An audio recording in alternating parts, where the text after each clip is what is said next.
ভিভোর নতুন খেলোয়াড় মার্কেটে চলে আসছে ভিভো টি লাইট। ভাই ভিভো ফোনের ভি সিরিজের ফোন মানে আমরা কিন্তু বুঝি দুর্দান্ত লেভেলের কিছু। আর এই ফোনটির এআই ইরেজার টুলটি ভাই এত নিখুঁত কাজ করে যেটা আপনারা সরাসরি না দেখলে বুঝবেনই না। এই এআই ইরেজার টুলটি কিন্তু অন্যান্য ফোনে আগে থেকেই আছে এবং গুগলেরও কিন্তু রয়েছে। তবে গুগলের এআই ইরেজার টুলের থেকেও কিন্তু আমার কাছে এই ফোনের টুলটি মানে একদম নিখুঁত মনে হয়েছে, একদম ভালো মনে হয়েছে। মানে এই ফোনের এআই ইরেজার টুল ভাই এত দুর্দান্ত হবে আমিও ভাবিনি ভাই, একদম চমকে গেছি। বডি ফ্রেম দুটোই কিন্তু প্লাস্টিকের তৈরি এবং রিয়ার প্যানেলে এক ধরনের মেটালিক গ্লোসি ফিনিশ দেওয়া হয়েছে, যার কারণে দেখতে খুবই সুন্দর লাগছে এবং প্রিমিয়াম একটি ফিল হচ্ছে ভাই, দেখে খুব দামি মনে হচ্ছিল। ফোনটির দুটি কালার মার্কেটে পেয়ে যাবেন, একটি হলো টাইটানিক সিলভার এবং আরেকটি হলো এমারল্ড গ্রিন। এবং এই কালারটি কিন্তু রোদে নিলে ভাই কালারটা চেঞ্জ হয়, সো দেখতে খুবই ভালো লাগে। মানে ভাই ডিজাইনটি এক কথায় অসাধারণ। সাথে পেয়ে যাচ্ছেন IP64 এর water and dust resistance certification, যার কারণে টুকটাক পানির ছিটাফোঁটা কিংবা ধুলোবালি লাগলেও কোনো সমস্যা হবে না। ডিসপ্লেতে কোনো প্রকার কোনো প্রোটেকশন নেই ভাই, অবশ্যই ডিসপ্লেতে একটি প্রোটেকশন দেওয়া উচিত ছিল। বরাবর ভাই আমি এই কথাটা বলি, যে কোনো ফোনের ডিসপ্লেতে একটি প্রোটেকশন অবশ্যই দেওয়া উচিত। এবং সিকিউরিটির জন্য ব্যবহার করেছে কিন্তু ইন ডিসপ্লে ফিঙ্গারপ্রিন্ট সেন্সর, যেটা খুবই ফাস্ট অ্যান্ড অ্যাকুরেট, মানে টাচ করার সাথে সাথে আনলক হয়ে যাচ্ছিল। এবং আমার কাছে মনে হচ্ছে যে ফিঙ্গারপ্রিন্ট সেন্সরের পজিশনটাও ঠিকঠাকই আছে।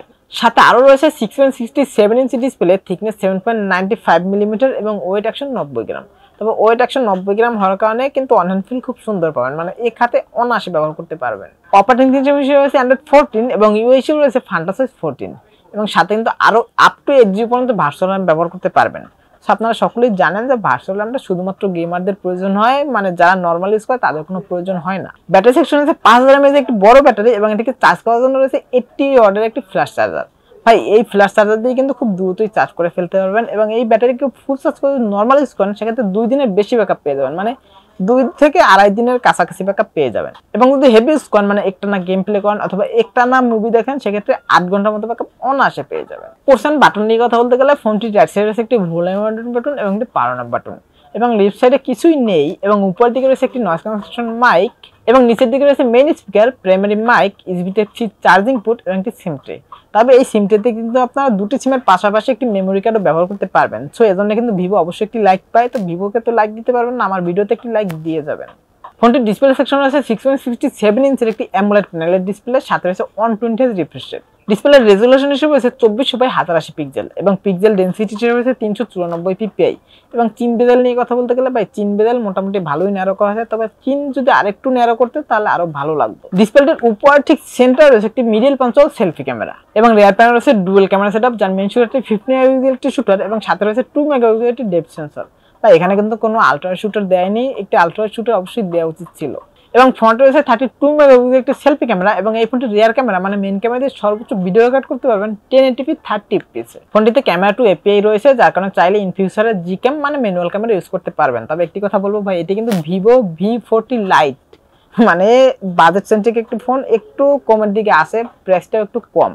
প্রসেসর হিসেবে রয়েছে স্ন্যাপড্রাগন 685 প্রসেসর, এটি একটি 4G প্রসেসর এবং এটি কিন্তু 6 ন্যানোমিটার আর্কিটেকচার বিল্ড করা। এবং জিপিইউ হিসেবে রয়েছে অ্যাড্রেনো 610। এবং গেমিং নিয়ে কথা বলতে গেলে ভাই পাবজি লো গ্রাফিক্স সেটিংসে মোটামুটি স্মুথলি প্লে করতে পারবেন এবং অ্যাশপেড বলেন বা ফ্রি ফায়ার বলেন এগুলো মোটামুটি স্মুথলি প্লে করতে পারবেন, মানে গেমিং টুকটাক করতে পারবেন। ফোনটি দুটি ভ্যারিয়েন্টে মার্কেটে পেয়ে যাবেন, একটি হলো 8GB র্যামের সাথে 128GB স্টোরেজ এবং আরেকটি ভ্যারিয়েন্ট হলো 8GB র্যামের সাথে 256GB স্টোরেজ। এবং দুটি ভ্যারিয়েন্টে র্যাম হিসেবে পেয়ে যাবেন LPDDR4X এবং স্টোরেজ হিসেবে পেয়ে যাবেন UFS 2.2। এবং প্রাইস নিয়ে কথা বলতে গেলে 128GB ভ্যারিয়েন্টের প্রাইস রাখা হয়েছে 28,999 টাকা এবং 256GB ভ্যারিয়েন্টের প্রাইস রাখা হয়েছে 31,999 টাকা। ফোনটির ভালো দিক এবং খারাপ দিক নিয়ে কথা বলতে গেলে সবার প্রথমে যে ভালো দিক নিয়ে কথা বলতে তাহলে সবার প্রথমে আসে ভাই ফোনটিতে কিন্তু খুব ভালোই একটি ব্যাটারি পাচ্ছেন, চার্জ ব্যাকআপ ভালোই পাবেন এবং এআই ইরেজার টুলটাও কিন্তু খুবই নিখুঁত, খুবই স্মুথলি কাজ করে এবং ডিসপ্লে সুন্দর, IP64 এর রেটিং রয়েছে এবং 80 ওয়াটের চার্জার থাকার কারণে দ্রুতই চার্জ করতে পারবেন।